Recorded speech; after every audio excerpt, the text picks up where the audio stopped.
On the northern border of the Crassus kingdom, a legion stands ready. Their commander, Duke Elion, is about to have a heart attack. Because what's charging towards them isn't exactly human. They're facing a horde of undead.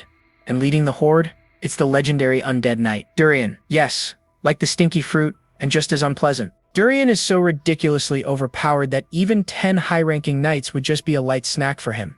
The soldier panics, telling the Duke they can't possibly win. But the Duke refuses to retreat. If this gate breaks, the entire nation is finished. They have to hold them back, but his speech is suddenly cut short. Out of nowhere, a lone rider breaks from the ranks and charges straight at the enemy. The Duke is shocked by the reckless charge, but the soldier actually recognizes him. It's Lord Urin Rox from the southern Marquisate. Yep, that's our protagonist, Urin Rox. And everyone knows him as the dude who only fights using daggers. The Duke is still in despair. He thinks it's impossible. Daggers can't kill Durian. There's just no way. But Urin unleashes a devastating attack. Boom! The Duke and his soldier are speechless. The impossible just happened. Durian is literally melting away. And he's not the only one. The entire front line of the undead horde is being vaporized by the daggers. With a single strike, the terrifying undead are melting into nothing. The men on the wall are in awe. They're wondering if he could be a saint sent by the heavens. Urin scoffs? A saint? Please, don't make him laugh. System notifications pop up, confirming he's gained EXP by absorbing the poison from the undead. He smirks. He ain't no saint. He's just someone who'll eat anything if it will make his body stronger. But how did he get so strong? For that, my friends, we have to rewind 6 months. A young man wakes up in a lavish bedroom, completely disoriented, as a woman's voice calls him young master. He's stunned by the beautiful woman before him, though he finds her formal clothes and the sword at her hip a little strange. She asks if he's feeling all right, then turns to leave, saying she'll call a priest immediately. He tries to call out to ask a question, but she's already gone. Too slow, buddy. Getting out of bed, he still has absolutely no idea where on earth he is. But then he catches a glimpse of his reflection in a full-length mirror. He screams in absolute horror. No way. What the heck is this? My body. He can't believe it. Where's his original sexy middle-aged self? Why does he look like some chubby brat? He stumbles, trying to figure out if this is all just one really weird dream. Just then, a group of people enter the room. An old man speaks to him. You're awake, young master.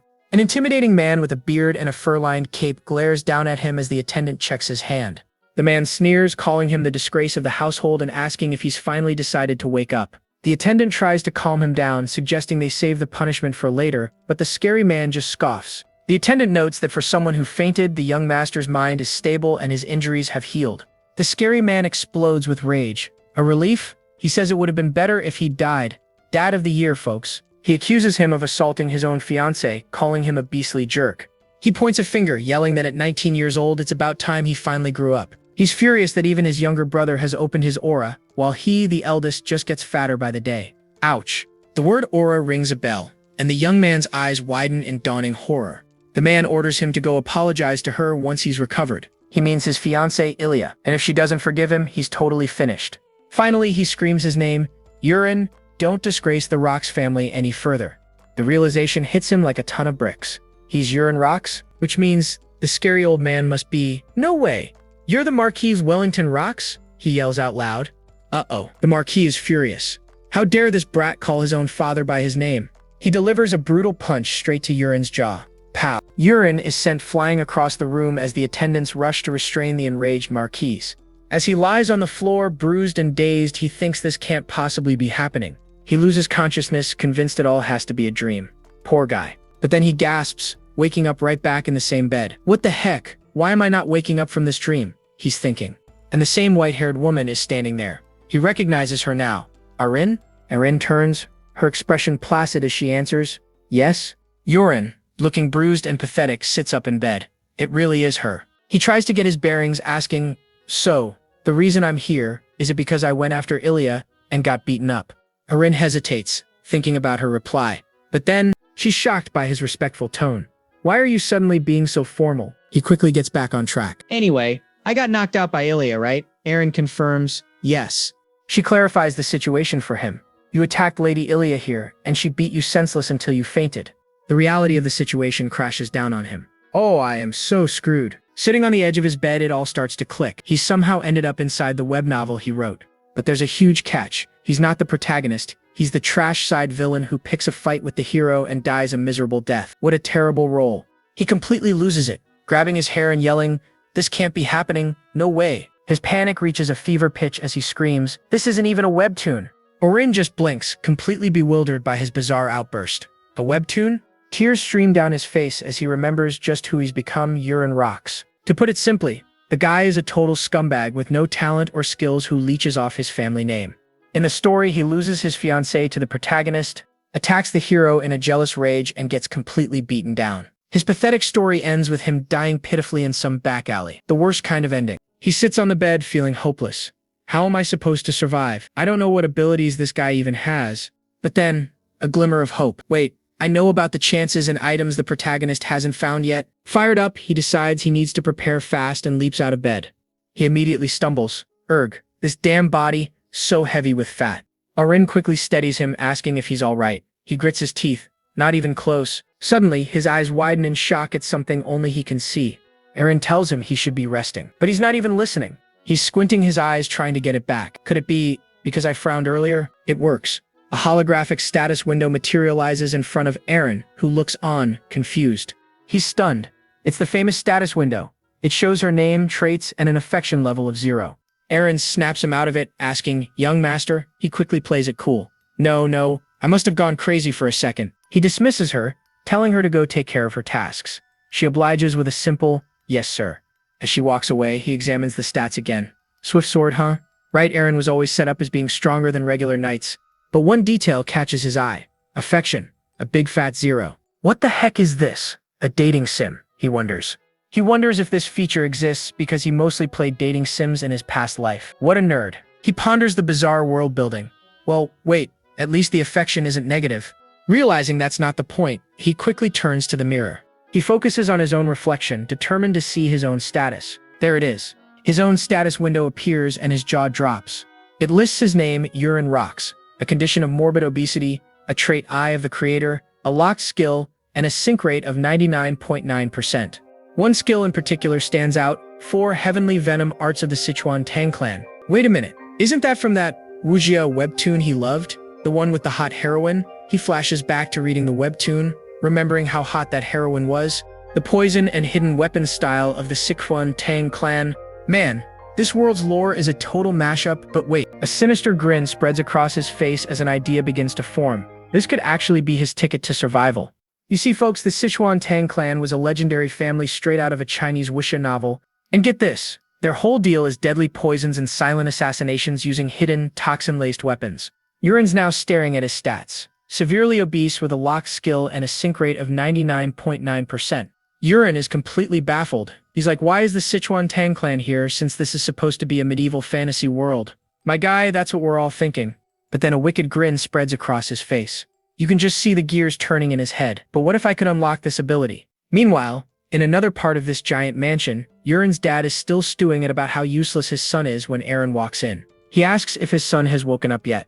The Marquise wants to know how he's doing, but Eren's report isn't great. She says he doesn't seem normal yet. Eren recalls Urine stumbling just trying to stand up, noting that his body is still in pretty terrible condition. The Marquis mutters to himself, confused because the priest said his wounds weren't even that deep. He then asks Eren if Urine's behavior seemed a little strange. Eren totally agrees. Normally, if Urine was told to apologize his fiancée, Ilya, he'd throw a massive fit. This time, he just said yes. But the Marquis just scoffs and dismisses it. He figures his personality hasn't changed, he's just dazed from his injuries. He predicts that by tomorrow, Urine will be back to his trash self swearing revenge. He even mocks Eren for having any faith left in the kid. Even I, his father, have given up on him. But you still believe in him? Dad of the year, folks. He laughs bitterly, telling Eren he almost feels bad for her, and that he should have just let her live her life as a knight.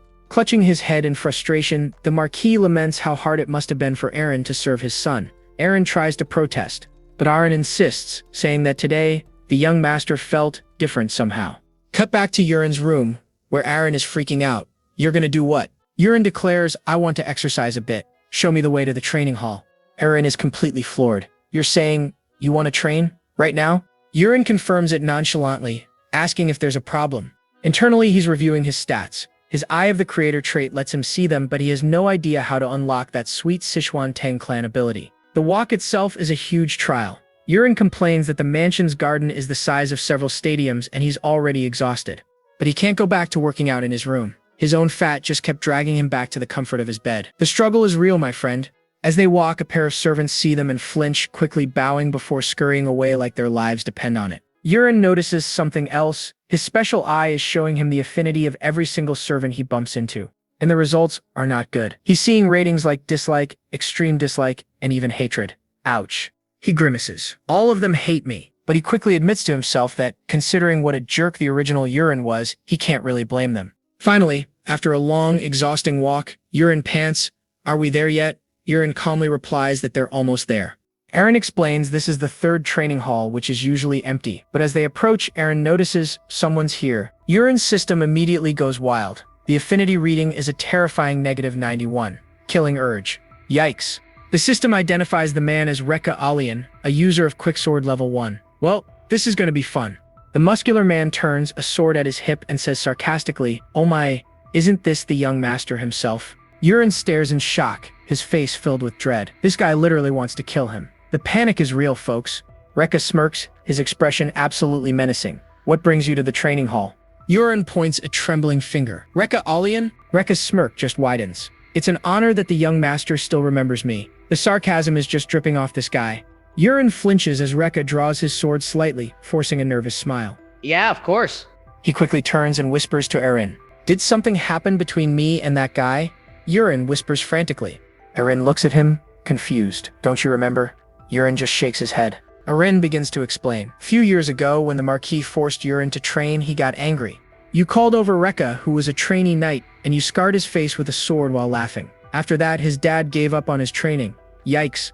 Yurin stammers, "No way." Across the yard, Recca sighs, a dangerous glint flashing in his eye. The realization hits Yurin like a ton of bricks. Yurin really was a hopeless piece of trash. "All right, time to bail. Let's run. Let's go back," he says. As they walk away, Yurin asks if there's another training hall, preferably one he can use alone so he doesn't get murdered. Eren tells him there's a fourth hall, but it's far away and poorly equipped. It's basically just an empty field. "Sounds perfect," Yurin exclaims, his mood instantly brightening. "If I'm gonna lose weight, I'll do it properly." Slightly taken aback, but willing to go along, Eren says, "Very well, follow me." She has no idea what to make of this guy. They arrive at the fourth training hall, a massive, barren courtyard with some old equipment scattered around. Perfect. Yurin stares at a table of throwing knives. The Sichuan Tang clan specialized in throwing knives and small weapons.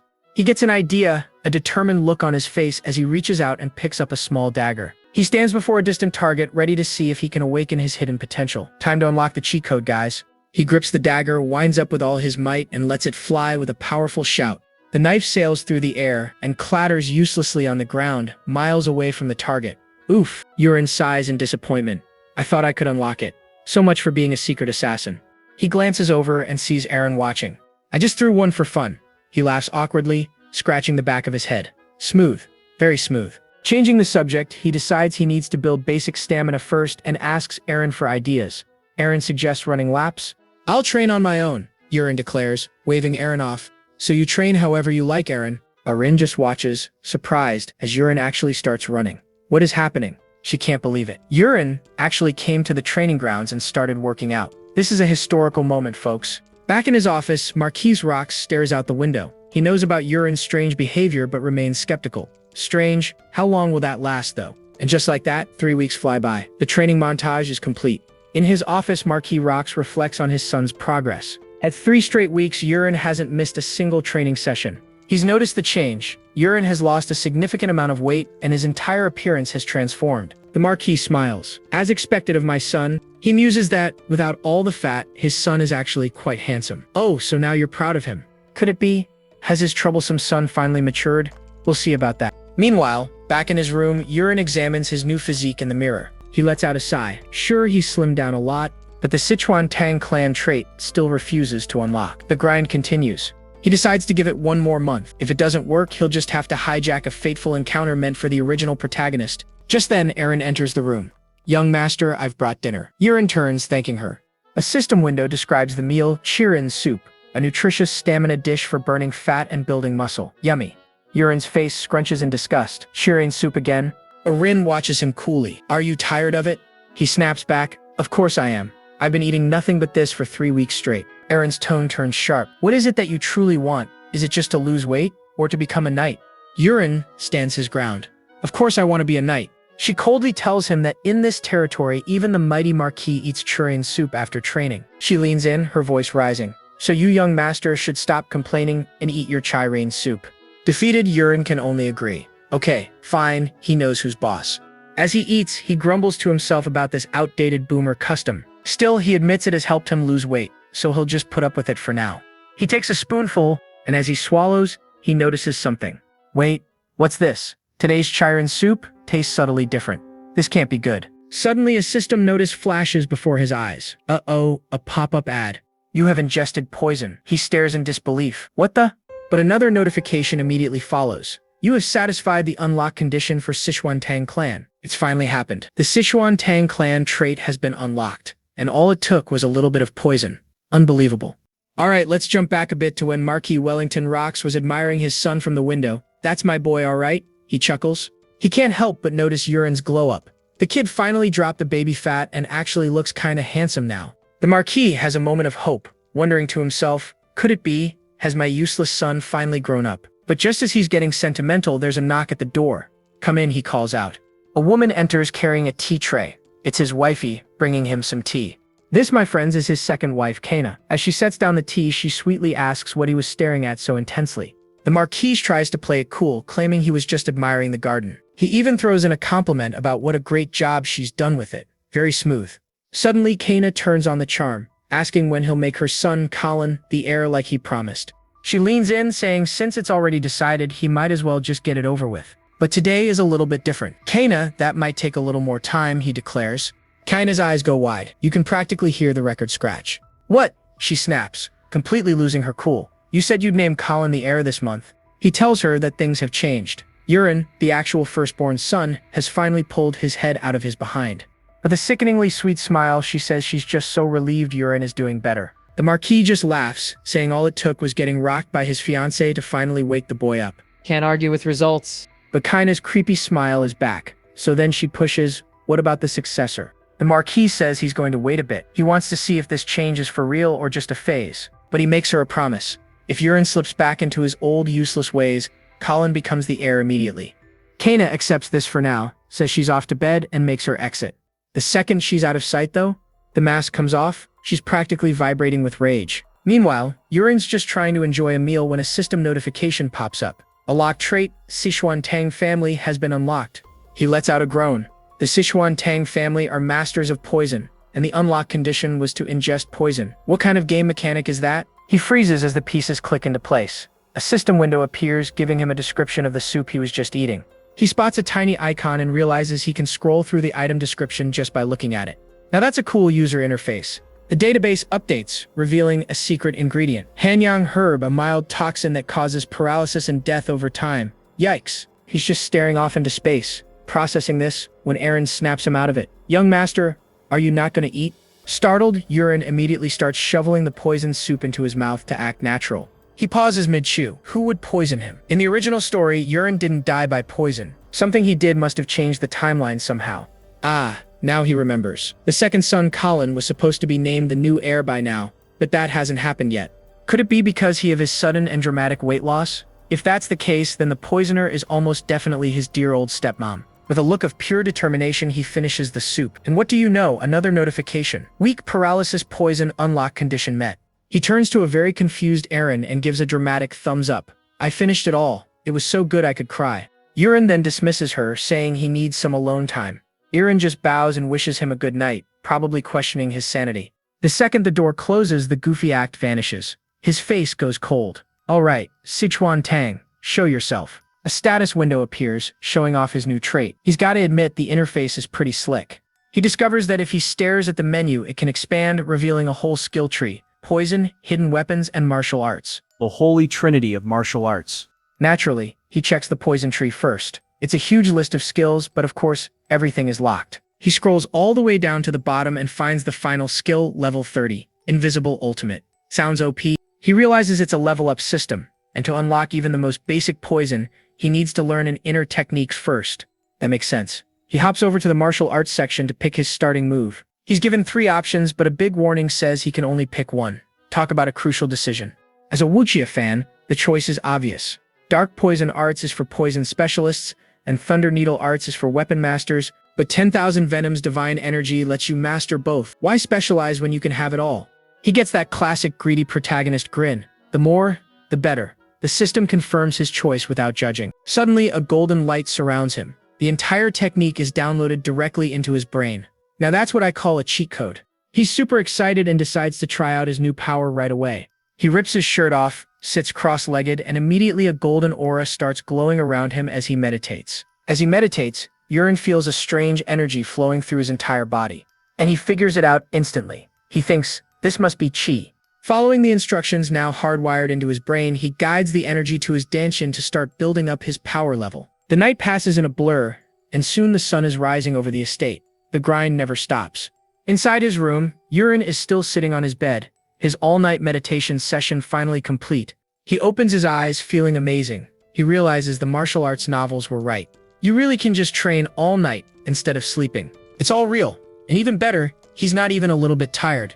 In fact, his whole body feels like it's overflowing with pure energy. He's ready to go. His senses have gotten a serious buff, too. He can actually feel the flow of chi in everything around him. He can even tell exactly how many birds are sitting on the branch outside without even looking. Okay, that's pretty cool. He also feels a solid, warm ball of energy gathered in his dantian. His power core is officially online.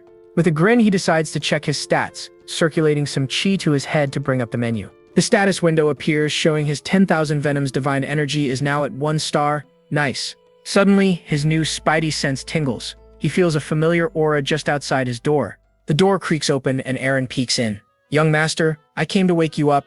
She glances at his perfectly made bed. Your bedding is untouched. You didn't sleep at all, did you? Yurin just plays it cool, shrugging it off. Yeah, it just sort of happened that way. Aaron looks concerned. That's not good for you. Maybe you should rest today instead of training. But Yurin immediately cuts her off, shouting, No, I'm going. Then he strikes a pose and flexes. I feel great. I'm in top condition. I have to train. Completely stunned, Aaron just stammers, yes. Okay. I'll go prepare breakfast then. She closes the door but stops for a second, a thought crossing her mind. Wait a minute, young master, when did you get so muscular? Finally, someone noticed. Later that day, Yurin heads out to the massive training ground. It's time to test his new skills. He walks over to a table that's covered with all sorts of different blades. He picks up a perfectly balanced throwing dagger. He stands in the middle of the training area with Aaron watching from the side, and then something weird happens. He looks toward the practice targets, a little confused. His eyes widen as he realizes what he's seeing. Wait, is this a targeting system, just like a crosshair from a first-person shooter game, has appeared in his vision. He decides to test it out right away, locking the targeting system right onto the bullseye. He pulls his arm back, getting ready to throw. With a flick of his wrist, he sends the dagger flying. It soars through the air and hits the target. Bullseye. Got it, he yells with a huge grin. Meanwhile, poor Aaron's jaw has completely hit the floor. And right on cue, a system window pops up to confirm it. Sichuan Tang Family Hidden Weapons Skill, unlock complete. Aaron marches right up to Yurin and demands to know what in the world he just did. Yurin just smirks, playing it all cool. He claims he doesn't know either. Aaron cannot believe what she's seeing. My girl is completely flustered by this sudden display of skill. And Yurin, being the little punk he is, finds her reaction hilarious. It's the first time he's ever seen her so worked up, so of course he's gonna show off again. He goes into full-on focus mode, holding up his fingers like he's about to cast a spell. He feels a fiery inner energy, his own personal mana surging up from deep within his body. He lets it rip, throwing the knife with even more speed and strength than the first time. Bam! The blade slams directly into the bullseye. The impact is so powerful it cracks the entire wooden target. Aaron is absolutely stunned. She can only stammer about the cracked board, but Yurin is just gloating on the inside. He's thinking having an FPS-style crosshair is basically a cheat code. He even remembers his past life where he was so good at a game called Battle Attack that he won a whole tournament. Meanwhile, Aaron is still completely baffled, demanding to know what on earth is happening. Yurin turns to her, all serious, and asks if she can feel anything strange about him. Aaron gives it a thought. Other than the fact that he's lost a ton of weight, she can't really say. She explains that while he's been slimming down from training, the change today is way more obvious. Yurin is surprised. This is when it clicks for him. She can't sense the inner energy flowing through his body. This means he's the only one in this world who can use it. My dude just unlocked the ultimate undetectable power-up. He chuckles to himself and decides to keep practicing, effortlessly sinking another knife into a target. And another one. Then he lines up a shot with a small sword. And lands it perfectly. Aaron can only watch, mouth covered in shock, completely speechless. Finally, Aaron can't take it anymore and asks if she can try her hand at it. She grabs a knife, aims with everything she's got, and lets it fly with a huge shout. The knife sails high over the targets and clatters uselessly onto the ground. Whoops. Yurin just bursts out laughing. So there is something you can't do. Suddenly, Yurin remembers something important and summons his status window. A notification pops up. He's unlocked a new skill called Straight Cut. It lets him throw any object as if it were a weapon. Any weapon? Yurin wonders, intrigued. In the background, Eren is still trying and failing to hit the target. Poor girl. He gets an idea and tells Eren to step aside. Eren just looks on confused as Yurin picks up a broken wooden practice sword. He holds the busted sword up, his eyes covered in shadow. You know it's serious when the artist does that. He can feel a massive amount of inner energy flowing from his core right down into his arms. He spins and hurls the broken sword, unleashing his new straight cut skill. Kaboom! The wooden sword smashes into the target, completely obliterating it on impact. Eren is in total shock. What on earth? Your Grace, what is that power? Yurin just shrugs it off as the power of practice, an excuse so bad even Eren knows it's impossible. Then, Yurin's expression turns serious. He tells Eren he knows she reports everything back to her father. He asks her for one favor. Keep what she saw today a secret, just for the time being. Eren hesitates, but Yurin promises he'll explain everything later after he's tested a few things out. She thinks about it for a moment and then reluctantly agrees. Later that evening, the castle staff members say their goodbyes and head home for the day. A man named Peru cheerfully wishes a colleague a good night and walks off all by himself. But from a distance, Yurin is watching him leave. He activates his special ability, the Creator's Eye, to analyze this Peru guy. A status window appears revealing Peru's traits: Poisonous Touch and Agile Movements. Poisonous Touch, a trait that lets him poison food. Bingo! Yurin knows this is the culprit. Now it's time for the real test. He aims his hand at the completely unsuspecting Peru. He activates his brand new skill, Paralytic Poison. A creepy, twisting green aura shoots from Yurin's hand, flying silently toward its target. The poison strikes. Peru grunts as it hits him out of nowhere. He collapses, clutching his stomach. My body, I can't move. He gasps. Yurin smiles from the distance. Success, he thinks to himself. He can even see the duration of the effect. It's a weak paralytic poison that will last for exactly 1 hour. With Peru neutralized, Yurin slings the poor guy over his shoulder and carries him away. Nothing to see here, folks. Night falls. Inside a small, dark building, Peru finally begins to stir. Yurin's voice cuts right through the darkness. Hey, snap out of it. Are you coming to your senses now? Holding a lantern, Yurin looms over him. You know who I am, right? He asks. Peru's eyes widen in absolute terror as he realizes he's been caught. With a chilling smile, Yurin gets straight to the point. If you want to live, you'll answer me. You're the one who poisoned my soup, right?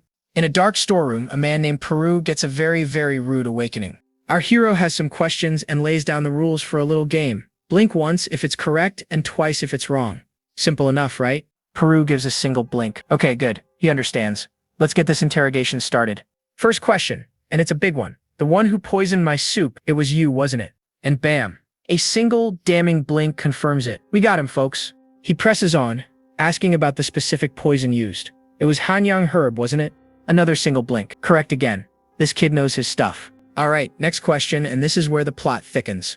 The one who ordered you, it was Marchioness Kaina, right? But hold on. This time, Peru blinks twice. Wait, it wasn't her? That's a twist.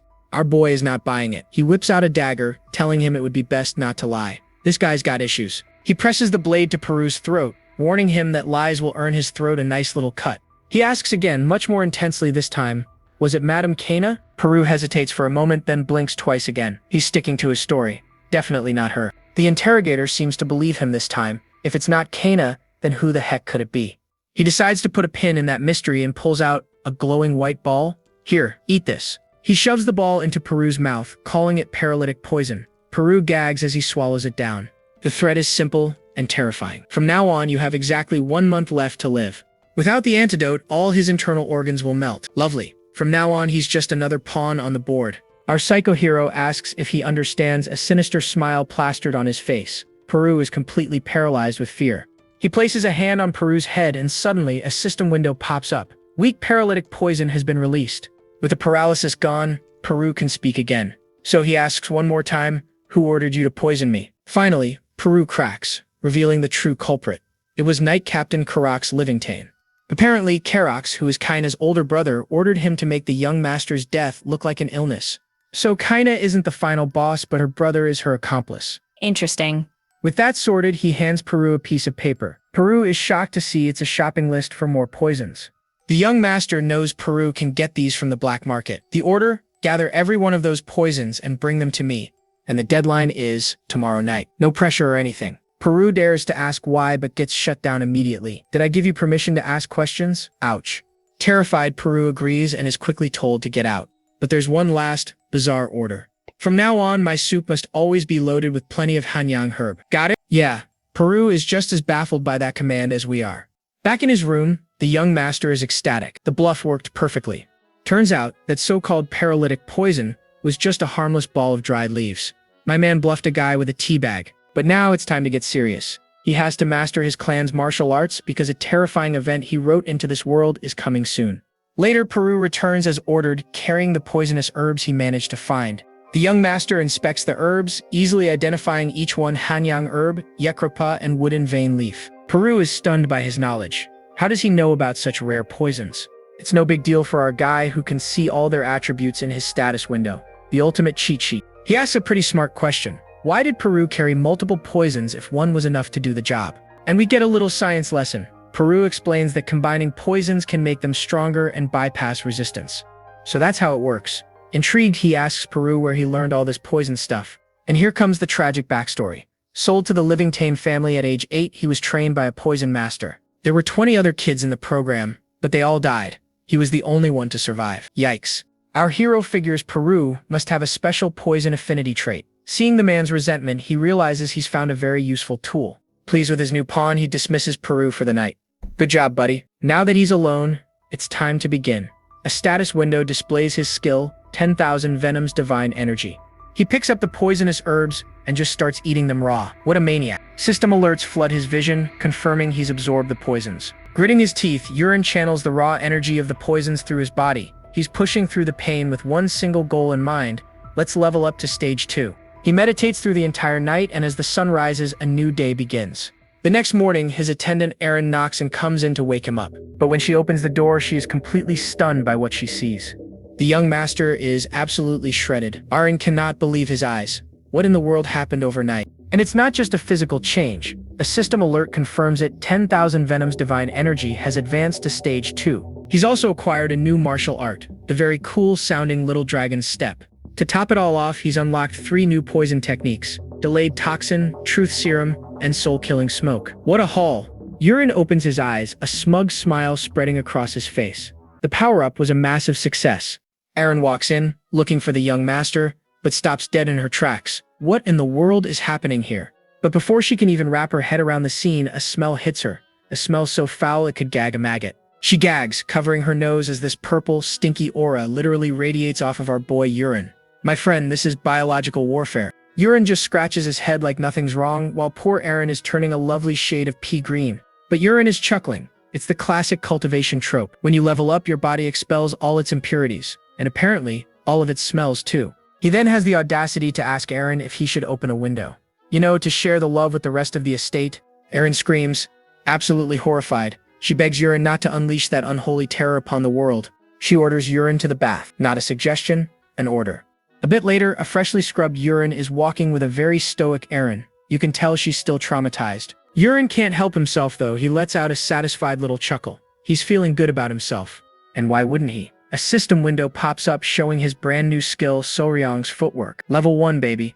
He's geeking out. It's the Tang family's footwork, a legendary skill from a Wujian novel. It's like getting a lightsaber from a loot box. He immediately starts practicing, weaving around with this goofy grin on his face. He looks absolutely ridiculous. Young master, Erin calls out, finally having seen enough of this nonsense. He looks genuinely concerned, asking Urine why he's walking like a drunk. He's asking if our boy is feeling okay, but Urine just laughs it off. Haha, I'm fine, don't worry, he says, completely oblivious to how weird he looks.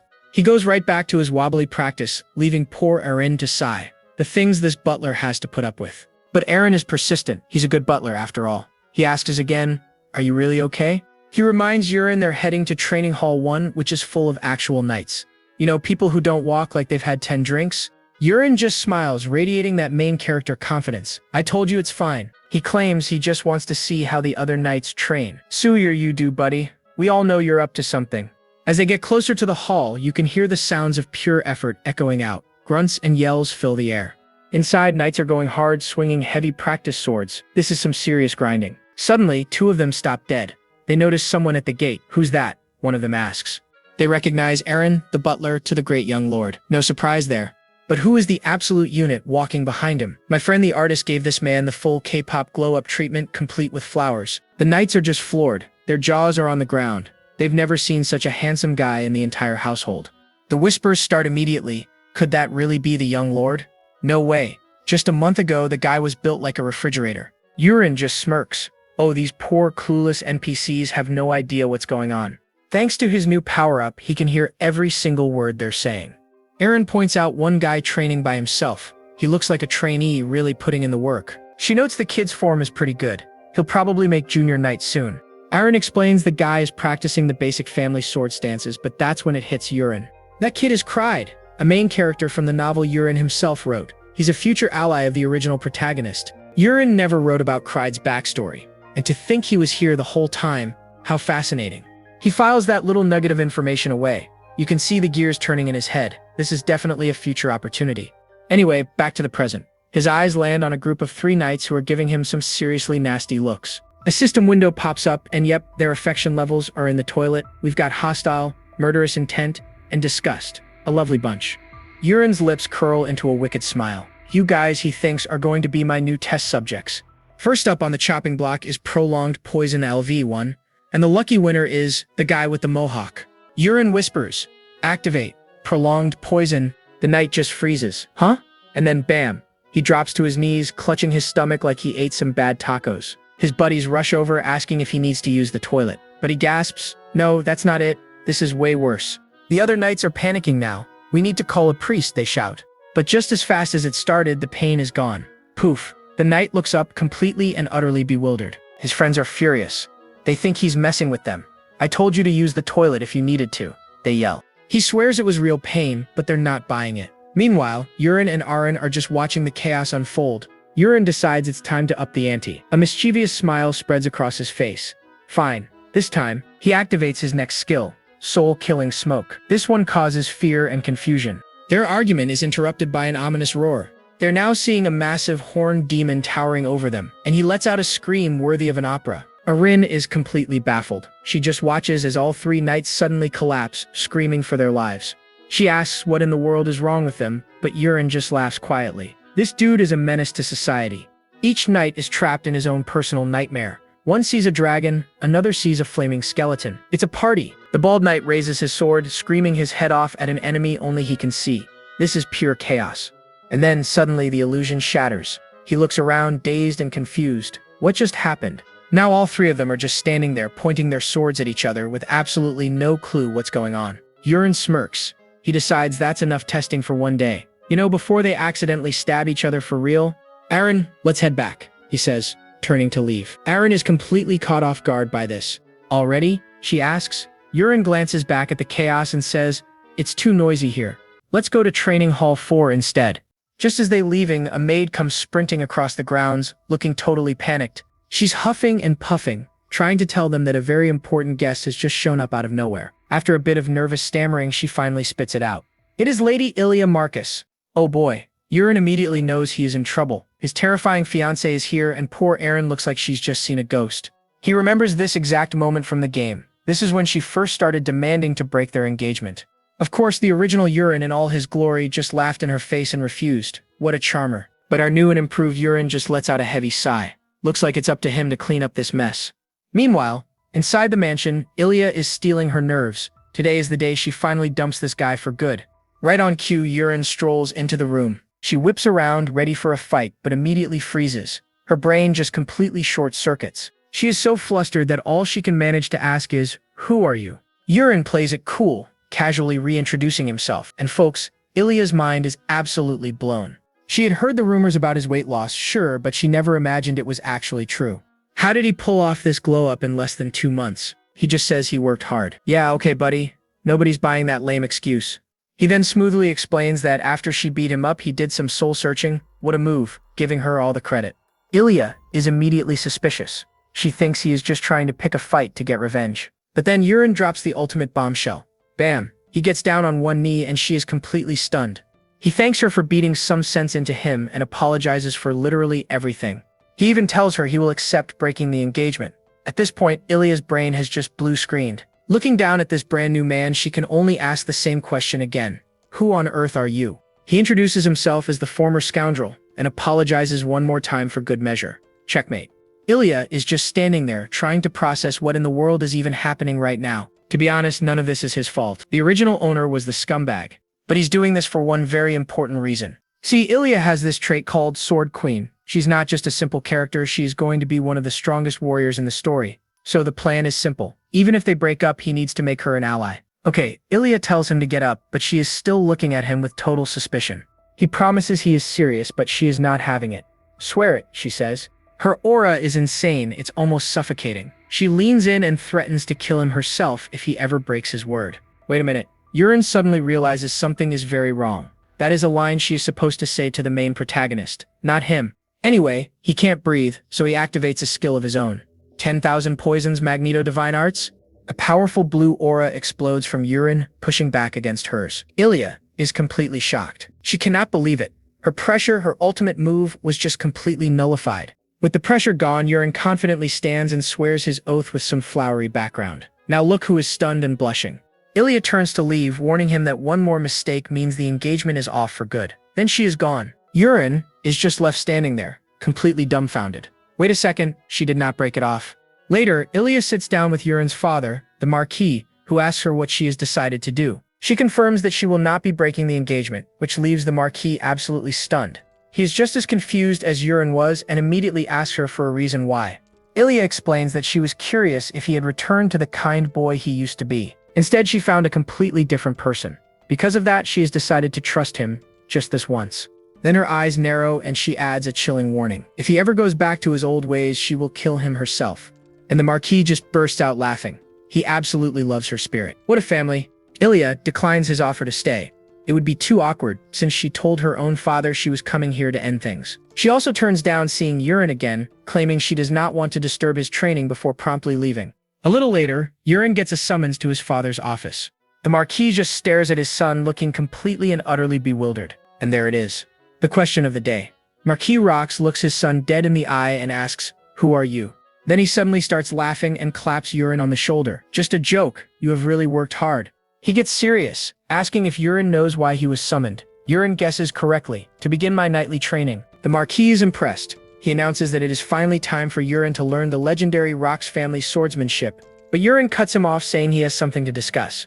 The Marquis looks confused, asking what he could possibly mean. His confusion turns to pure shock. "Throwing arts? You want to learn throwing arts instead of swordsmanship?" Yurin does not even blink, calmly confirming that is correct. "Oh, this is going to be good."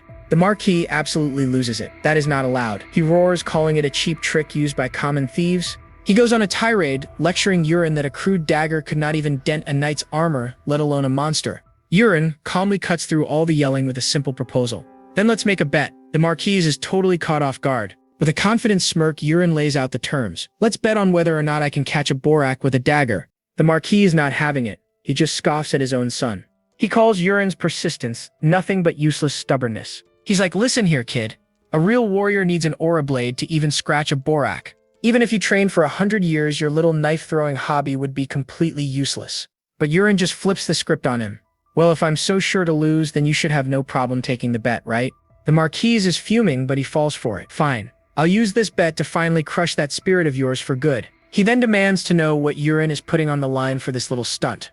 And the stakes are huge. If Yurin wins, he gets to train his own way. If he fails, he's his father's puppet forever. Later that night, Yurin is back in his room, totally celebrating. He actually pulled it off. He's just glad Eren hasn't snitched on his secret training. Now he just has to figure out how to actually pierce a borak's scales. His big brain solution? Eat some hidden poison herbs to get a last-minute stat boost. Just then, Eren enters the room. She's got a message from Daddy. The test is tomorrow at noon in Training Hall 1. Yurin asks if she knows about the bet, and her answer is priceless. Not only does she know, everyone knows. She says the whole estate is roaring with laughter at his expense. She's explaining that everyone is betting on how badly he'll fail. He's literally public enemy number one. Our boy looks crushed. He asks if everyone is actually coming to watch him get humiliated. "Oh yeah," she says. "The place is going to be packed." He just realized this isn't a family squabble anymore, it's a public spectacle. But then something shifts. That psycho glint is back in his eye as he asks her, so what do you think will happen? And pauses for a moment and says, tomorrow is probably going to be the young master's day. She's a believer. And boom, a system window pops up. His poison arts just hit the 3rd star. Perfect timing for a power-up. The next day arrives and the training hall is a straight-up coliseum. It is packed to the brim with a roaring crowd. And there's our boy standing all alone in the middle of the arena, taking it all in. Up on his throne, the Marquis shouts down, all right, Yurin, are you ready for this? Yurin says he is, but he's gotta ask, dude, what is with the giant crowd? The Marquis plays dumb, saying he only told the magician, but he warns Yurin not to embarrass the family. An old magician steps up to the plate, ready to cast the summoning spell. A magic circle lights up and Yurin is totally geeking out. This is his first time seeing real magic. With a flash of light and a crackle of energy, something begins to take shape. And he is so excited. He is about to see a monster that he, the author, literally wrote into existence. The smoke clears and the system window gives us the details. It's a borak, a 150-centimeter tall ocean monster. The crowd is absolutely disgusted. They're all yelling about how hideous this thing is. But Yurin, he is just fascinated. Wow, so that is what it looks like. And then we get the flashback. He literally made up this monster while eating sashimi because he had writer's block. He's even thinking it's kinda cute, if you ignore the creepy arms and legs. But the cute off is over. The borak lunges, swiping at him with its fin. Whoops! Yurin barely dodges, tumbling across the ground to get away. The crowd totally freaks out, including the Marquis. The monster turns for round 2, but Yurin looks surprisingly calm as he assesses the situation. He's just thinking, this thing is not actually that fast. So he pulls out a dagger, ready to test just how tough those scales really are. And then, bam! A glowing target appears right on the monster's weak point, like a video game cheat code. Alright, let's give this a shot. Yurin winds up for the throw. He channels his inner protag energy and lets the dagger fly with insane speed and precision. Swoosh! It hits the weak point, dead on. Bullseye. The monster's eyes roll back and it just collapses. Even Yurin is shocked. It died in one hit? The entire stadium goes completely silent. You could hear a pin drop. The Marquis is just speechless. Then one person starts cheering, and the whole place erupts. Everyone is chanting for the young master. Looks like he is not public enemy number 1 anymore. Yurin just soaks it all in, a massive confident smile on his face. His dad is on his feet, pointing in total disbelief. Yurin, how in the world did you do that? Yurin's reply is legendary.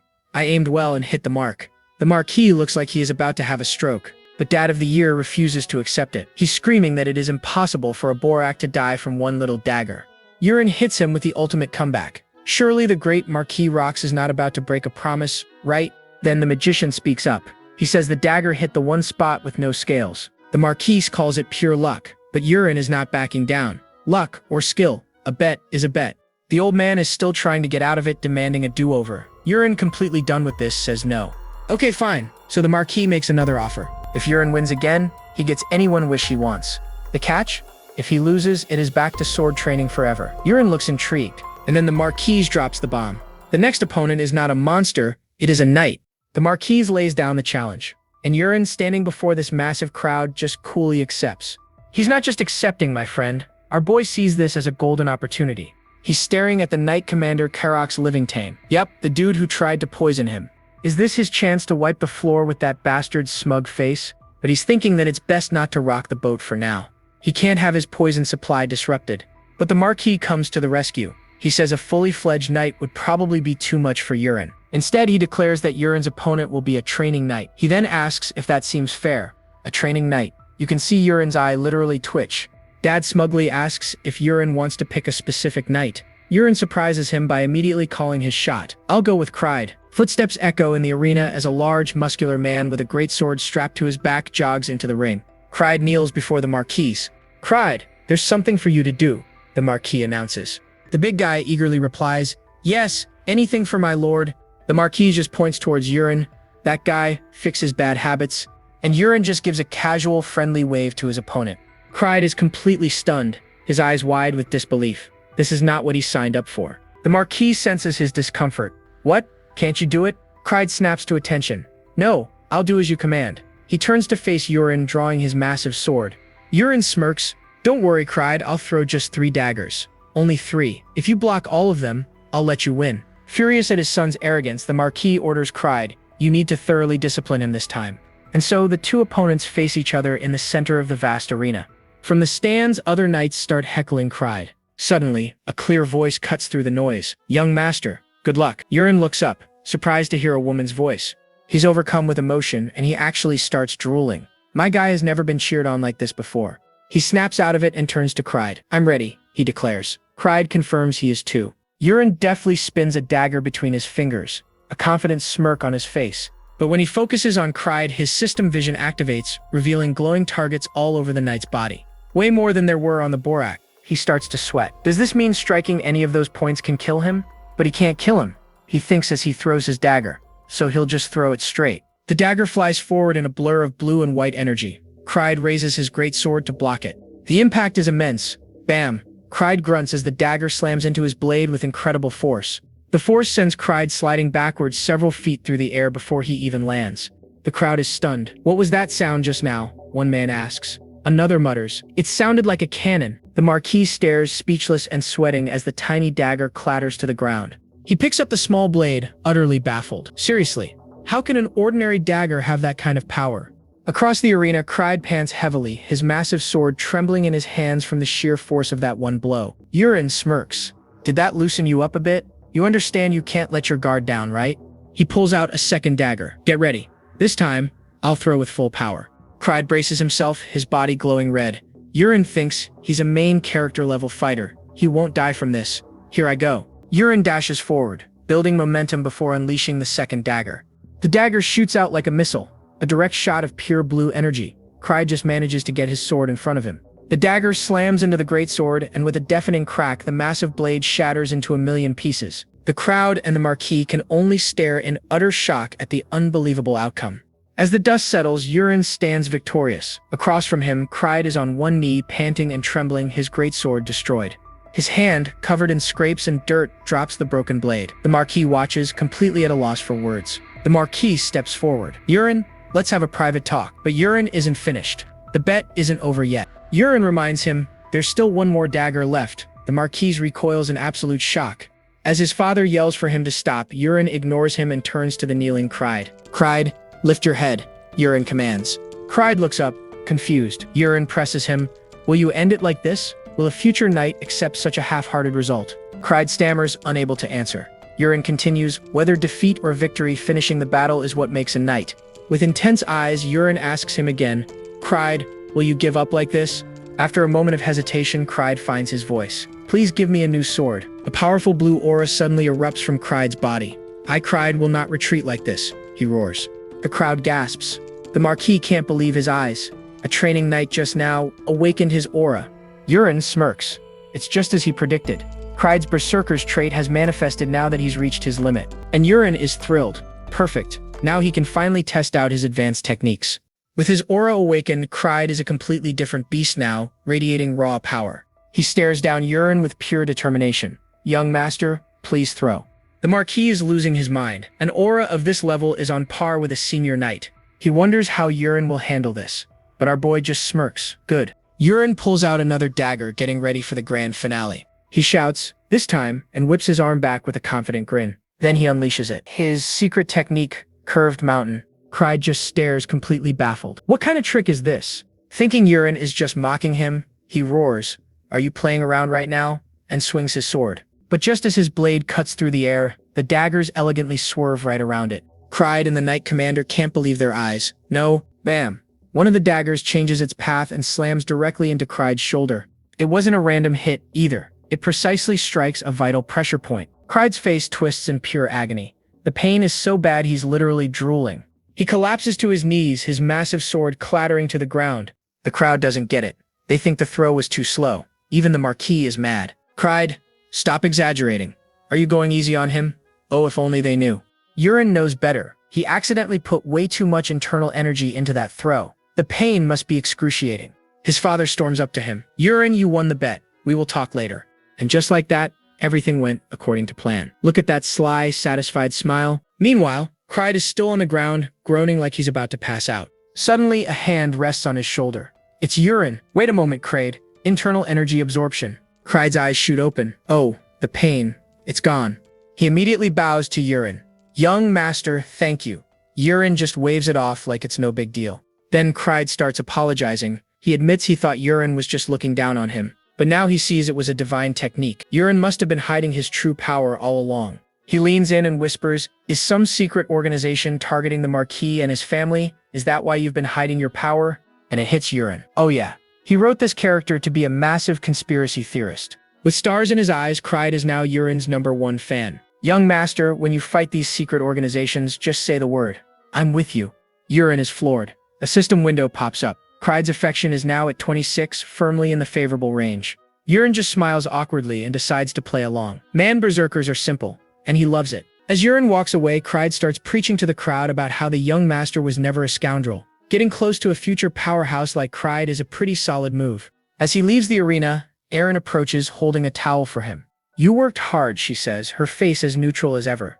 Yurin thanks her. She notes that his final technique was something she'd never seen before. "Yes, that's a new one," Yurin says cheerfully. "How was it? Impressive, right?" Aaron admits she ran a simulation in her head. If she had faced it unprepared, she would have lost. But now, she says, turning away with total confidence, "I can block it." Yurin watches her go, his face serious. He knows she is not lying for a second. Among Aaron's traits is clear mind, a super rare ability that lets her analyze and adapt instantly. He tells her if she'd become a knight instead of his butler, she'd already be famous. He looks her right in the eye and asks, "Are you satisfied with how things are now?" And look at that. He actually flustered her. "What? Why are you suddenly saying such things?" Later on, the Marquis is sitting at his desk, deep in thought. Yurin arrives at his office. "My lord, did you call for me?" The Marquis explodes. "You brat. When we're alone, call me father. Be more affectionate to your dad." Yurin is taken aback but quickly corrects himself. "Ah yes, father. The irony is just too good." His father gets down to business, asking about that dagger technique. He searched every book and found nothing. He points out Yurin's only been training for a month. It's impossible to invent a move like that so fast. What on earth happened? Tell me the truth. The interrogation begins. Yurin can't exactly tell him he's from another world. But lucky for him, he prepared an excuse. "I found a book," he begins, spinning the most ridiculous tale you've ever heard. He claims he was in the family library's attic, looking for books on training methods. Then he trips over a book lying on the floor and bumps into a shelf. That caused another book to fall from a high shelf, bonking him right on the head. He tells his father it was a strange book with no title, just an intricate pattern on the cover. Then, he opened the book. And a bright light came from it, and it felt like something was zooming into his head. After that, the mysterious book simply vanished into thin air. The Marquis's eyes widen. He's totally buying it. That means that book was a magic tome.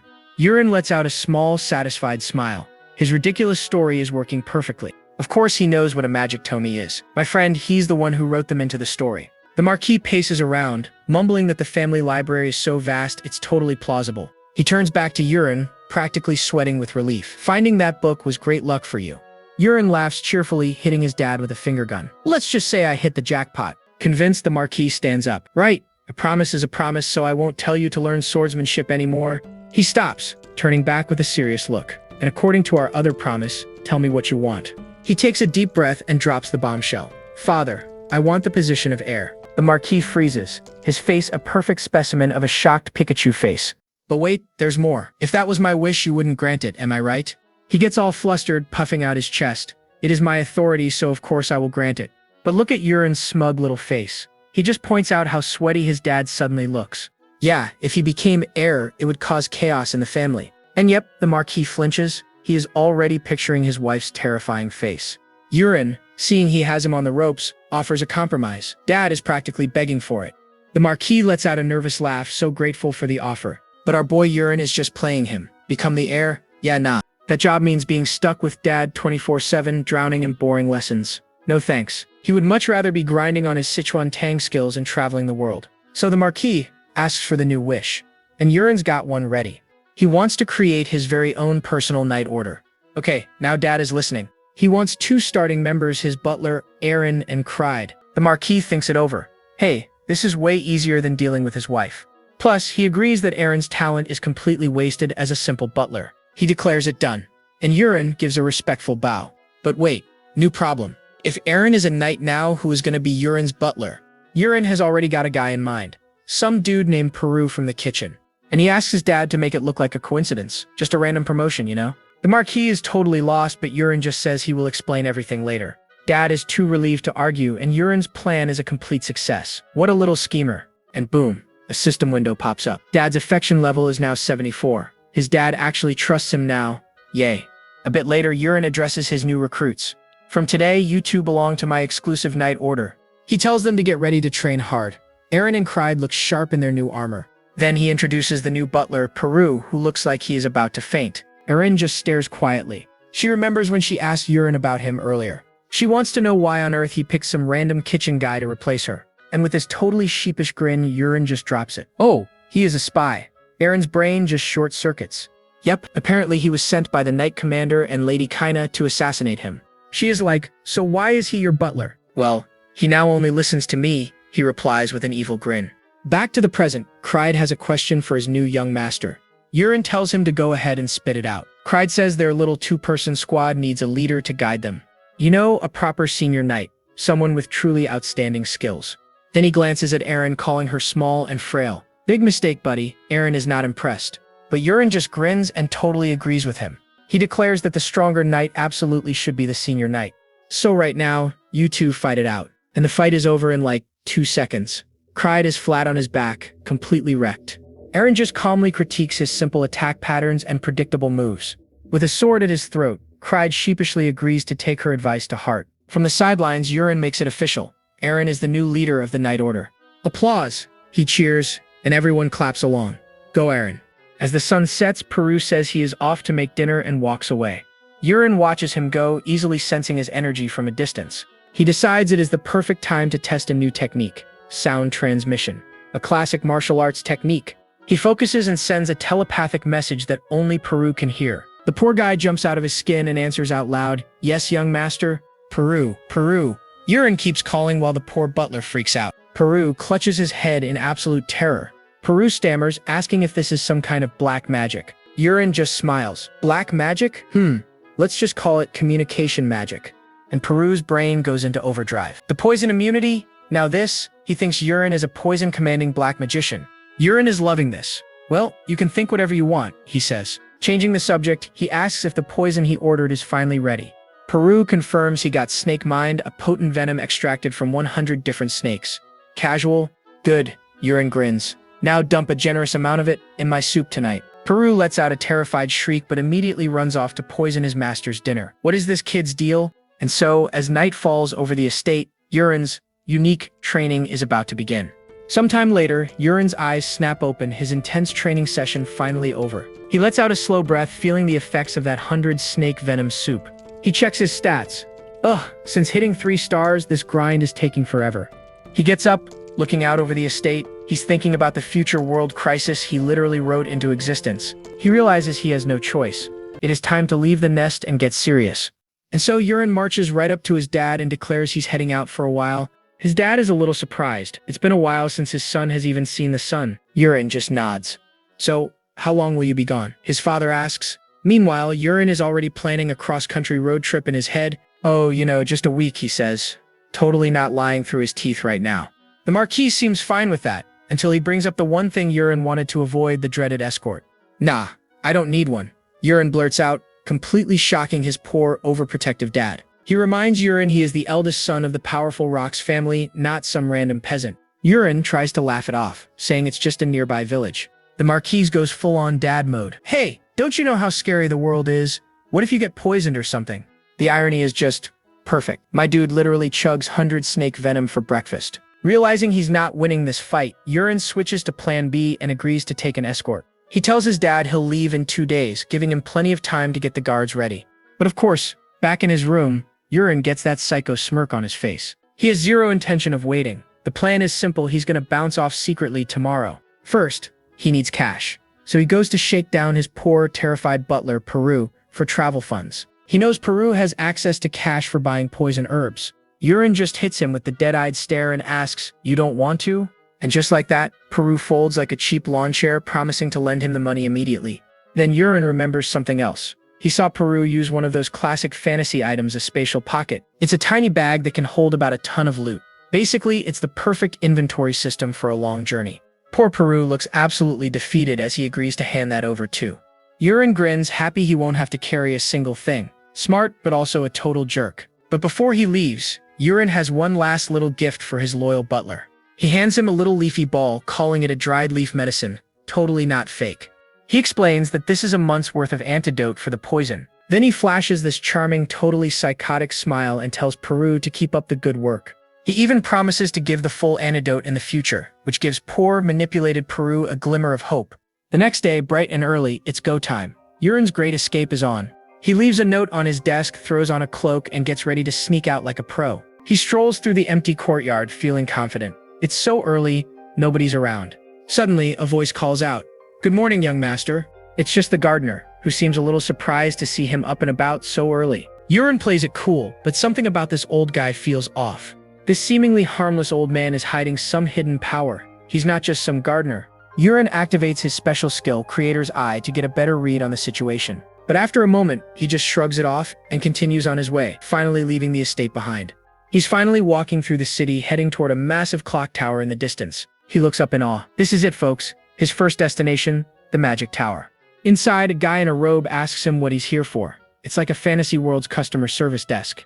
Yurin tells him he's here to use the warp gate to get across the continent. The receptionist even mentions a mileage program, and Yurin can't help but laugh. He's the one who wrote that feature into the world. When asked for his destination, Yurin gives a clear answer: Haz Castle. The receptionist calculates the distance and quotes the price. A whopping 50 gold. It's super pricey, but thank goodness he mugged his butler earlier. Time to sign, but definitely not with his real name. He uses his old gamer tag, Polian, and the receptionist leads him to the warp room. The instructions are simple. Just walk in, and when you hear a knock, you've arrived.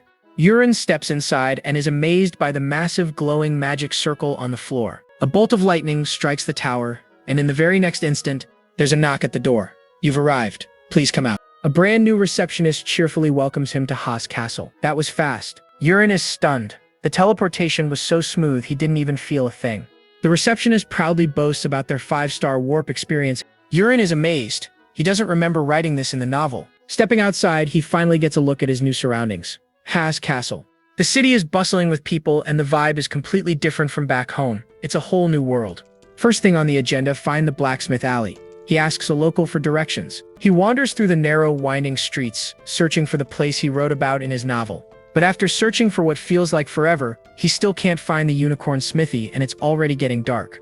Yurin finally reaches what he thinks is the very last alley. This has to be it. He hears it before he sees it. The rhythmic clang of a hammer hitting steel echoes from a nearby forge. Hearing his footsteps, the muscular blacksmith pauses his work. He calls out, "Are you there?" He turns around, wiping some sweat from his brow. "Ah, are you a customer?" Yurin gets straight to the point and asks if he knows of a place called the Unicorn Smithy. But the blacksmith's answer hits him like a truck. "As far as I know, there's no smithy with that name around here." Yurin's heart just sinks. Did he really mess up the details of his own story? But then the blacksmith adds, "However, that is the name I'm planning to use for my shop soon." Yurin immediately activates his special skill, Creator's Eye. He pulls up the stats on this blacksmith, Jiranox. The guy's got some decent skills, and best of all, he's already interested in our boy. A wide grin spreads across Yurin's face. Oh yeah, he definitely found the right place. He strolls up to the counter and asks Jiranox if he can check out the merchandise. And Jiranox is more than happy to show him around the shop. While he's browsing, Yurin starts making some small talk. "So, how's business?" Jiranox lets out a heavy sigh. Between the bad location and his so-called lacking skills, customers just window shop and walk away. He's worried he won't be able to keep the lights on for much longer. But then Yurin's eyes land on 2 swords hanging on the wall. And let me tell you, these things are no joke. His skill kicks in, revealing their true names. The Wind Spirit's sword and the Flame Spirit's greatsword, both rocking some seriously powerful effects. Yurin asks if Jiranox forged them himself. The blacksmith just laughs and says of course he did. But then he drops an absolute bombshell. He calls them failures. Yurin is completely floored. Apparently they came out so strangely heavy that even the strongest warriors can barely lift them. So naturally, nobody wants to buy them. Yurin just stares because he knows the truth. These swords are not failures. They're just waiting for a worthy user to unlock their true power. This dude Jiranox is a hidden gem and does not even know it. So Yurin grins and points. "I will take this one, and that one." Jiranox looks like he has just seen a ghost. "But they are failures?" The blacksmith stammers. But Yurin's not even listening, muttering these will make perfect gifts for Eren and Cried. But these swords are not the main prize he is after. He asks Jiranox if he has got any junk, severely rusted weapons lying around. Jiranox thinks it is a super weird request, but hey, the customer is always right. He pulls out a chest full of old scrap he was planning to sell for cheap. Yurin scans the pile of rusty loot, a little smile on his face. It's just as he had set up in the novel. He pulls out a plain-looking dagger. Jiranox is surprised, saying he did not even make that one. It was just gathering dust in the warehouse. Without missing a beat, Yurin says, I will take this too. Seeing that Yurin only picked out the defective items, Jiranox makes him a deal. 2 gold for the swords, and he will toss in the rusty dagger for free. And look at that psycho grin on Yurin's face. He knows he is practically robbing this poor guy blind. When he becomes famous, these things are worth at least 200 gold each. But hold up. Suddenly, he gets an idea. Why take the weapons when you can bring the master himself? Since business isn't doing so well, he tells the guy to come work for him. Jiranox is completely taken aback. A job offer? Talk about out of the blue. He admits he has thought about closing down, but this is just so sudden. So Yurin decides it is time for the big reveal. He puffs out his chest. Allow me to introduce myself. I am the invincible spear that protects the south. I am Yurin Rox of the Rox family. That name hits Jiranox like a ton of bricks. The Rox Marquis family? He immediately hits the deck, bowing his head to the floor. My lord, I am so sorry. I cannot believe you came to this humble place. A little embarrassed, Yurin tells him to get up. Nope, I'm fine right here. Please continue speaking, my lord, Jiranox says, face on the floor. With a strained smile, Yurin basically begs him to stand up. Once Jiranox is finally back on his feet, he asks the big question. Why would a noble lord want to hire a nobody blacksmith like him? Yurin spreads his arms wide. Because of your incredible talent, of course. But Jiranox just waves his hand, saying he has no talent. He claims his master used to scold him every single day.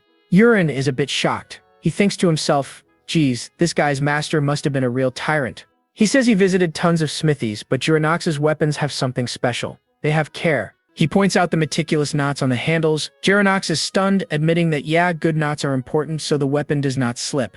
Yurin declares that this level of care proves Jiranox has a special talent that is just waiting to blossom. Of course, he is totally pulling this out of thin air. But he is wondering, will it actually work? And it does. Jiranox declares, I will follow you.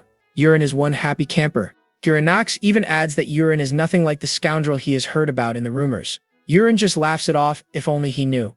Then, holding up that rusty old dagger, Yurin grins. All right then, time to show you something really interesting. He pricks his finger on the blade and chants the release command. Awaken, mystical artifact, Agnes. Boom. The dagger erupts in a blinding flash of light, unleashing a crazy amount of power that completely shocks Jiranox. Yurin just smirks. My friends, this is a legendary ego sword. This was supposed to be the original protagonist's loot. A system window pops up, asking if he wants to proceed with the soul contract. He smashes that proceed button. But instead of some epic transformation, the dagger just melts into a blob of golden goo. Then, a deep voice booms out. What? Wait a second. That is not how it is supposed to sound. Our boy was expecting a cute anime girl's voice, not this grumpy old man. The voice continues, who are you to make a contract with me? The spirit, Agnes, starts yelling that he has absolutely no talent. Yurin cannot believe what he is hearing. He figures it is probably just mad because it cannot sense any mana from him. Still, talk about a bad attitude. Agnes throws a full-on tantrum, whining about why some nobody got to make the contract. This is not a cute sword spirit, it is a spoiled brat. Finally, the spirit asks, anyway, how did you even know I was here? And how did you know my release spell? Yurin pulls out a classic bluff. He says he heard it from the Great Prophet, which is a convenient plot device he literally made up for the novel. Agnes immediately calls him out. Liar! Impossible! Why would the Great Prophet tell a useless person like you anything? When Agnes asks if he knows its abilities too, Yurin just hits him with a confident smirk. I know. Of course he knows. He is the writer. Agnes is a free-form weapon that can split into a main and secondary body. Each part can morph into whatever the user imagines. The original hero used it as a sword and shield, and the secondary part is basically a boomerang. It always comes back. But Agnes is not impressed. Ha! Then you must know you cannot even use me, right? It scoffs, pointing out that it only works with mana. It tells him to just give up. But Yurin just stares back, totally unbothered. King of Chill. You are a bit noisy, aren't you? Yurin says, lifting his finger. The spirit screams as he forces it to transform. And just like that, it is a simple gold ring on his finger. Agnes starts complaining that his warm energy is melting it. Turns out his martial arts work just fine instead of mana. With that little problem solved, he turns back to the stunned blacksmith. All right, Jiranox, how much time do you need to pack up this place? Jiranox stammers that 2 days should be enough. So Yurin sets the meeting time. Noon in 2 days, at the castle's central park. Fast forward 2 days. Yurin is walking through the bustling city square, heading for their meeting spot. But he suddenly freezes, spotting a very unexpected face in the crowd. It's his fiancée Ilya, and looking just as shocked to see him. What? She thinks, wondering what in the world he is doing here. Hold on a minute. This scene feels very familiar to Yurin somehow. And then he gets it. This is how the hero in his story first lays eyes upon Ilya. But why is it him here now? The storyline is starting to change. Ilya hops off her horse and she marches right up to him, demanding to know what he's doing here. Yurin, trying to play it cool, just says he was looking for a blacksmith. She is not buying it for a second. His family literally employs dozens of blacksmiths already. He explains that he wanted to find a personal craftsman, someone just for him. If she knew he was coming, she would have been happy to help. But Yurin just smiles, telling her he already found the perfect guy. Right on cue, Jiranox comes sprinting over, totally out of breath and yelling for the young master. Jiranox asks if he kept him waiting, but Yurin just smiles and says he's perfectly on time. Yurin turns to formally introduce his new blacksmith to his fiancée, who also happens to be a captain. But he's cut off by a knight in full plate armor who demands to know who Yurin is. Ilya steps in to make the introductions. She introduces Yurin as her fiancé. Musk looks shocked to meet the infamous Yurin Rocks. He puffs out his chest and announces his full title, and it's a mouthful. Yurin gives him a polite little greeting, but on the inside he's already judging this guy hard. Because Yurin knows exactly who he is. He's a minor character with a garbage personality that Yurin himself wrote into the story. He remembers the original scene perfectly. Musk was supposed to be bullying a mother and her kid in the street. Then the hero would step in, start a fight, and Ilya would have to break it all up. Classic trope. But the most important part was what came next. The hero would join Ilya's mission and save her life. With the original protagonist completely missing, Yurin knows he can't just let his fiancée die. So he turns to Ilya and casually asks where she and her knights are heading off to. She explains that orc raids are on the rise, so they're on a mission to scout them out and take them down. He looks at Ilya and tells her he has a little favor to ask. With a completely serious face, he says, "Let me come along too." Ilya is floored. She asks why in the world he'd want to tag along on a dangerous mission. He spins a story about wanting to get real combat experience and see her skills up close. She warns him that it's seriously dangerous, but he just gives her a confident smile.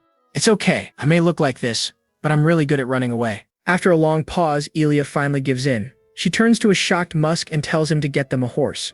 Musk immediately starts protesting. This isn't a field trip.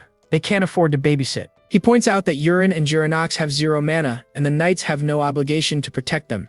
But Ilya shuts him down cold. She tells him it's an order, so he better follow it without complaining. Musk grumbles and agrees, but privately he's thinking maybe he should be the one in charge. As they wait, Ilya just stares at Yurin, a mix of total confusion and worry on her face. Soon, they're all mounted up and riding out of the city. Ilya tells him to stay close. Yurin just flashes a grin and tells a terrified-looking Jiranox to hold on tight. And with that, the whole group gallops away from the city walls and into the wild. Out in the field, Musk orders the knights to split up. They're to find the orc camp but not attack, just fire a signal flare. Ilya's group, with Yurin and Jiranox in tow, breaks off and heads in their own direction. As evening rolls in, a knight reports that the tracks are a mess and it's getting dark. He suggests they head back. Ilya agrees. It's too risky to keep searching in the dark, so they'll turn back for now. But just as they do, bam, a signal flare explodes in the twilight sky. Before they can react, another one goes off, and then another, and another. What is happening? Ilya asks for a count, and while a knight fumbles, Yurin calmly corrects him. There are 5. She wastes no time, ordering them to ride for the closest signal to the west, and they are off. When they arrive, Ilya pulls her horse to a dead stop, her face frozen in horror. The entire squad is dead. Their bodies are scattered across the ground in a gruesome display.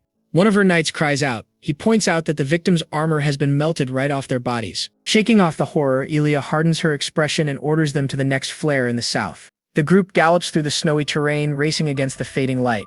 But when they arrive, it's the exact same nightmare. More dead soldiers, another fallen squad. A knight urges her to keep moving, but just as she's about to agree, Yurin butts in. "No, we shouldn't move right now." Ilya whips around, staring at him in utter disbelief. Who does he think he is?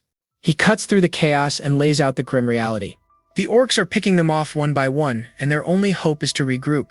But of course, there's always one guy who isn't having it. He explodes at Yurin, shouting, "Stop interfering, what do you know?" He points at Yurin, blaming our boy for this entire mess. What an idiot. Yurin winces. He's having a PTSD flashback to writing this exact scene and getting flamed by his readers for it. Oof, I felt that. As the soldier keeps running his mouth, Yurin decides he has officially had enough. With just a flicker of his internal energy, he sends the knight flying straight off his horse. "Get yeeted, son." Ilya tries to stop it, asking at Yurin to release him. Yurin glares down at the fallen knight. "Know your place? Got it?" The soldier, now trembling on the ground, can only stammer out, "Yes, please." With that sorted, Yurin turns back to Ilya. In the original story, she didn't listen to the MC's advice, but now he decides to leave the decision to her. And what do you know? It actually works. Ilya admits he's right, and that she wasn't thinking clearly. With a new sense of purpose, she gives the order, Fire a blue signal flare right now. Gather our forces here. A bright blue flare streaks across the sky, exploding in a brilliant flash of light. It's go time. As they wait, Juranox approaches Urin, totally amazed. Young master, you made them bend to your will. Urin just plays it cool. It's nothing. Yeah, right, you little manipulator. Juranox assumes that with the troops gathered, they'd be able to win, right? But Urin's dead silence tells a much darker story. He breaks the bad news. Most of the soldiers aren't coming. Karuta has probably already taken care of them. Who is he? I don't know either. Juranox's face goes pale. Well, what are we waiting here for? Urin just smiles and says, real combat. Suddenly, a scout comes sprinting towards them, screaming for the captain. The guy is completely panicked. Run. We need to run. Ilya is confused. What? Before he can explain, the ground starts to shake. Uh-oh. And there they are. Spilling out of the tree line is a massive, terrifying horde of orcs. Ilya and her knights are frozen in shock. Their numbers. There are too many. She turns to Urin, apologizing that he's about to die because of her mistake.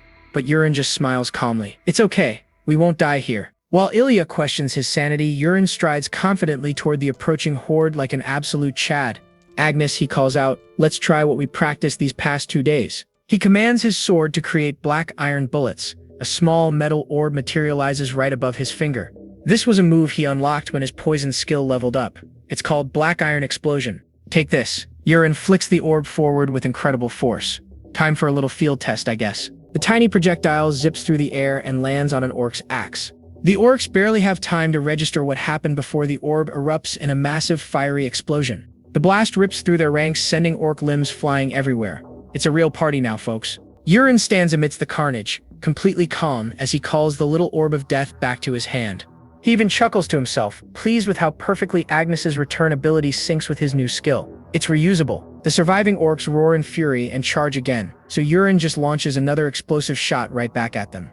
Ilya watches in disbelief as he casually catches the orb again. It's called Black Iron Explosion, he says with a grin. I'll explain later. Snapping out of her shock, Ilya realizes Urin has just given them a fighting chance. What are you all doing? She yells to her knights. Look, we can win. Now's our chance. Inspired by the one-man army, she leads the charge, her knights right behind her, clashing with what's left of the orcs.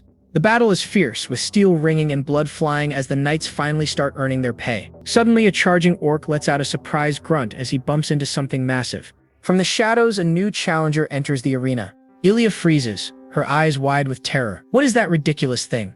Towering over them is a monstrous, red-skinned orc warrior, holding a smaller orc's corpse like a squeaky toy. Urin watches with a grim expression. The legendary orc warrior, Karuta, has finally appeared. It's the boss fight, folks. He knows that if they can't take this guy down today, it is all over. Game over, man.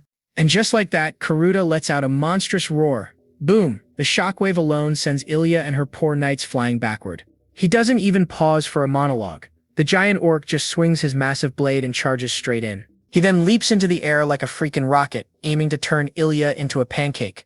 Ilya's brain finally catches up, thinking I should move, but it is too late. Luckily, Urin yanks her out of the way at the last second. Why were you just watching? He yells at her. And boom! The sword slams down right where she was standing. Urin shouts back the obvious. You almost died, but she is just too stunned to even process what just happened. She finally looks around and realizes all of her knights are out cold. One hit and the whole squad is down.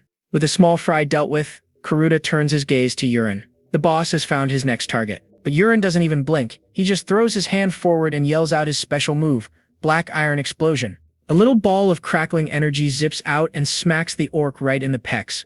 And boom, it goes off in a huge fiery blast. But as the smoke clears, nothing, not a single scratch. Urin's face just drops. The dude looks genuinely shocked. He is thinking, it is not working? Bro, you wrote this guy. He knows their skin is like steel, but I guess seeing it in glorious HD is different. Meanwhile, Ilya sees her fallen comrades and gets a rage boost. How dare you harm my men? She sees this. She screams, unforgivable, and her sword starts glowing with that classic protagonist aura. And with that, she launches herself straight at the orc warrior. Round 2, fight. She is an absolute blur, unleashing a storm of slashes with insane speed. And she connects. A clean slash across the orc's face draws first blood, making the beast howl in pain.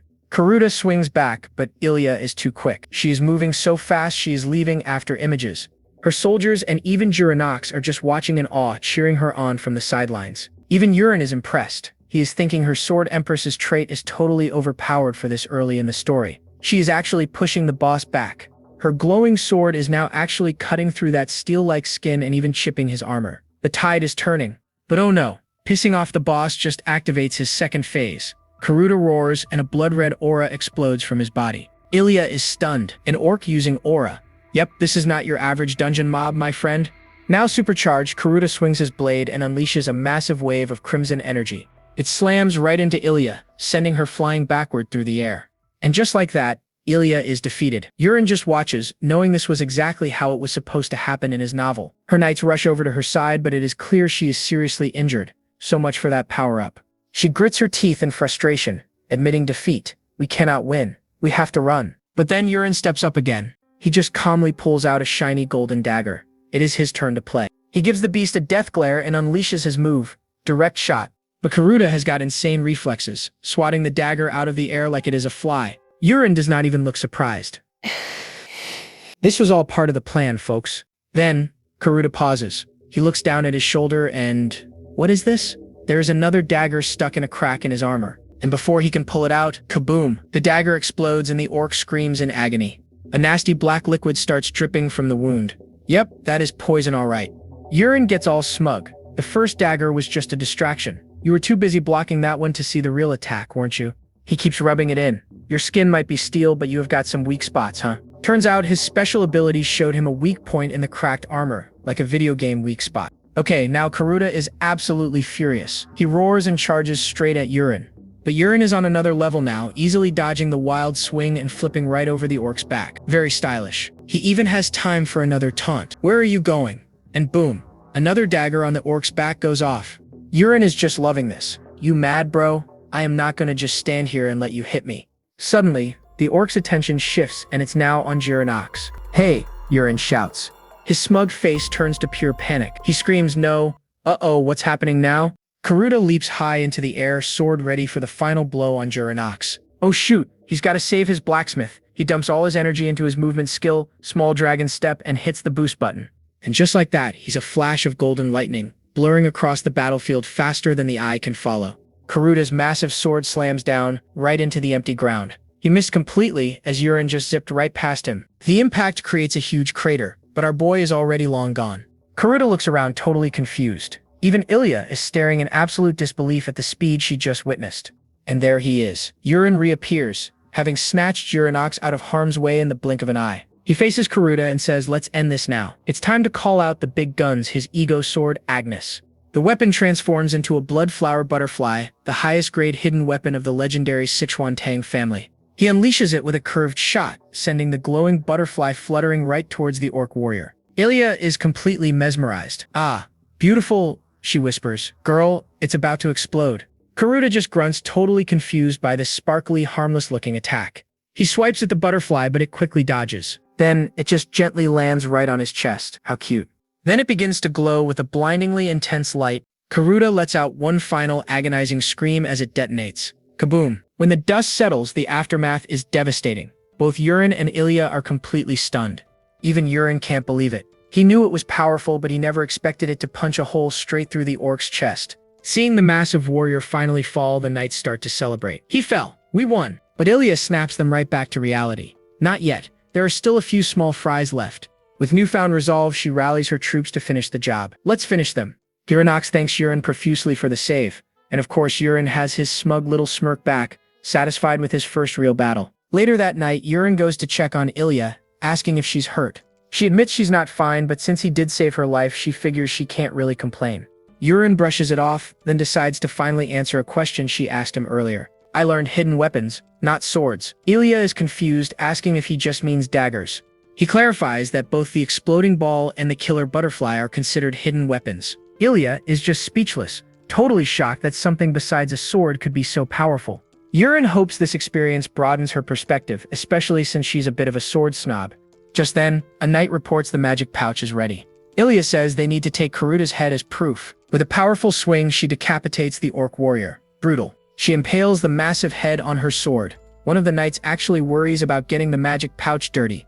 Ilya has to reassure them, saying the pouch was literally made for storing gross enemy heads, so it's fine. With their gruesome trophy secured, Ilya announces it's time to head out. The group gets on their horses, ready to leave, but Ilya is suddenly interrupted by an approaching rider. It's Musk. and Ilya is not happy. She demands to know where he was when the signal flare went off. Musk nervously claims his squad went too far, got ambushed by orcs, and was delayed fighting them. Ilya presses him, asking why only 2 of them returned. Musk says the rest of his soldiers were wiped out.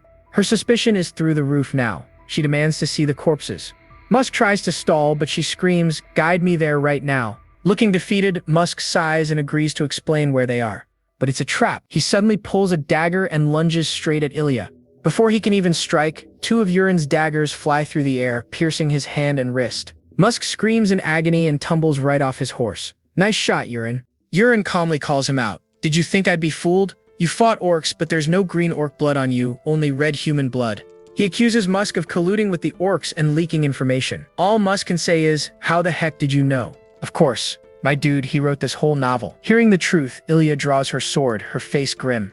Musk desperately pleads for his life, but Ilya just scoffs. She is not having it. With a furious cry, she cuts the traitor down. Then she orders her knights to capture the other one alive. The next day, back at Haas Castle, Juranox is trying to wake up a sleeping Urin. "Young master, wake up. It's almost lunchtime." Urin groggily opens his eyes. Juranox announces that a very important guest has come to visit, Lady Ilya. Urin turns to see Ilya, now in a beautiful black dress, smiling and asking if he slept well. And our boy is completely stunned. His jaw is on the floor with a tiny bit of drool. Our boy's brain finally reboots and he points at Ilya, asking what in the world she's wearing. She just turns and says with total confidence, "Urin, let's go to my house."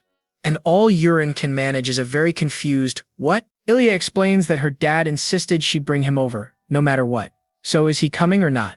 Urin just stares, thinking she really is the world's greatest beauty. He stammers out that of course he'll go. He realizes this was supposed to be the protagonist's big moment. Ilya smiles, saying she'll wait outside while he gets ready. The second she's gone, he pulls up the stats menu. Her affection jumped to 45. We are officially in the favorable zone, people. After changing into something a bit more presentable, Urin meets Ilya in a long, sunlit hallway. He gives a little wave, asking if she waited long. Then he says, "Let's go." As they walk outside, a huge crowd starts cheering. They recognize Ilya as the Iron Blood Knight. The whole town is celebrating her for taking on that orc warrior. They're shouting, "Long live the Iron Blood Knight." Urin smiles. Yep, she earned the exact same title as in the novel, all for staring death in the face and not backing down. But then someone in the crowd points at him. A group of girls recognize him as Steel Mage Urin. Now people are thanking the Steel Knight, and Urin is completely shocked by his new nickname. He figures the soldiers who survived must have spread the story, thinking his powers meant he was some kind of mage. Ilya smiles and thanks him again very sincerely for saving her life not once, but twice. Urin just laughs it off like it's no big deal, saying it was the natural thing to do. Then Ilya's whole mood shifts. She tells him she went back to the battlefield that morning to collect the bodies. She remembers the horrific sight of her fallen soldiers scattered all over the forest. And that memory makes one thing crystal clear. If he hadn't shown up, she would have ended up just like them. Urin listens quietly as she clenches her fist, a new fire in her eyes. She declares that she's going to train harder, get stronger, and rise above everyone so she is never defeated again. Urin knows this is it. This is the turning point where she begins her real growth, leveling up into the warrior worthy of her Sword Empress trait. Ilya explains her dad called the family mages to whip up a warp circle for them, and with that, she says, "Now let's go." The mages start chanting, their staffs glowing with some serious magical energy. Whoosh! A brilliant flash of light swallows them up, and just like that, they're gone. They reappear in a totally new place. Urin and Juranox look like their brains just got scrambled by the sudden teleport. They've arrived at the Marcus family mansion, which is absolutely enormous. Ilya welcomes them to her humble abode. Juranox is completely blown away, asking if Urin's house is this fancy. Meanwhile, Urin is just trying not to throw up from motion sickness. A little later, Urin is getting fitted for a formal white coat. He's thinking he's finally about to eat some real noble food. He's only been eating Tyrene soup over at his place, but not today. Today, he gets a proper feast. He walks into a grand dining hall where a man with a very impressive mustache sits at the head of the table. Urin gives a formal greeting to Marquis Marcus, who just tells him to chill out and have a seat. The Marquis starts off by saying he needs to offer his thanks first. With a slight smile, he sincerely thanks Urin for saving his daughter's life. Urin plays it cool, saying it was nothing, just what anyone would do. "Sure, buddy."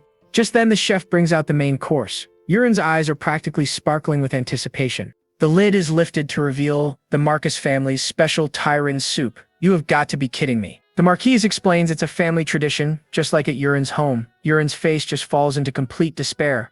He forces a smile and thanks him, muttering that if he can handle poison, he can handle this stuff. As Urine takes a reluctant bite, the Marquis casually asks, "So when are you thinking of getting married?" Urine freezes mid-chew. The Marquis clarifies, "Marriage with our Ilya," which makes her blush and yell, "Dad." Urine immediately thinks it's a test. He checks the Marquis' status and sees an affection level of -10. Weak dislike. Ouch. He realizes the affection must have been way lower before, so this is an improvement. Okay, he knows exactly what to say. "I want to get married right now." Ilya is so shocked she can only sputter out, "Hey you." But then Urine explains he hasn't even become his family's heir yet and still needs to fix his terrible reputation. He promises to change and become a man worthy of Ilya. Once he's the official heir, then he'll marry her. Ilya is completely speechless, just staring at him with wide eyes after that bold declaration. The Marquis is skeptical. He points out that Urine's brothers are certified geniuses. "Are you saying you can beat them?" Without missing a beat, Urine looks him dead in the eye and says, "Of course." This makes the Marquis burst out laughing. He loves the confidence. "Good, I'll support you." He then mentions that he already got a message from Urine's father, Willington, before they even arrived. Urine is shocked. Someone must have used communication magic to get the news to his dad that fast. He asks what his dad said. The Marquis explains that Wellington wants to talk later and offers to show him to the communication room after dinner. Urine smiles and thanks him for the offer. Very convenient. As dinner ends, Urine notices Ilya is still sulking. Oh well, at least he made a good impression on her dad. Later, they head to a special room where a mage starts up a communication spell to connect to the Rocks family. A bright light flashes from the crystal ball, projecting the face of his father, Marquis Willington Rocks. "Urine?" he asks, surprised. Urine gives an awkward hello, which is met with a furious shout. "Urine, Urine, you rascal." But just as fast, the anger disappears, replaced by concern. "Are you hurt anywhere?" After Urine says he's fine, his father gets right to the point. "Is it true you saved Ilya and killed the orc warrior?" Urine tries to play it down, acting like it was just a stroke of luck. "Well, I was lucky, so it turned out that way." His dad isn't buying it. "Oh, luck? We'll hear the details when you get here." "When are you coming home?" Urine tells him he'll be back in 2 days. Around the day after tomorrow." His father agrees, but then adds an order. "Good then. Bring your brothers with you when you come." Urine's face just drops. That's a wrap on this recap. Hit that subscribe button to help us keep pumping out awesome content. Catch you in the next one.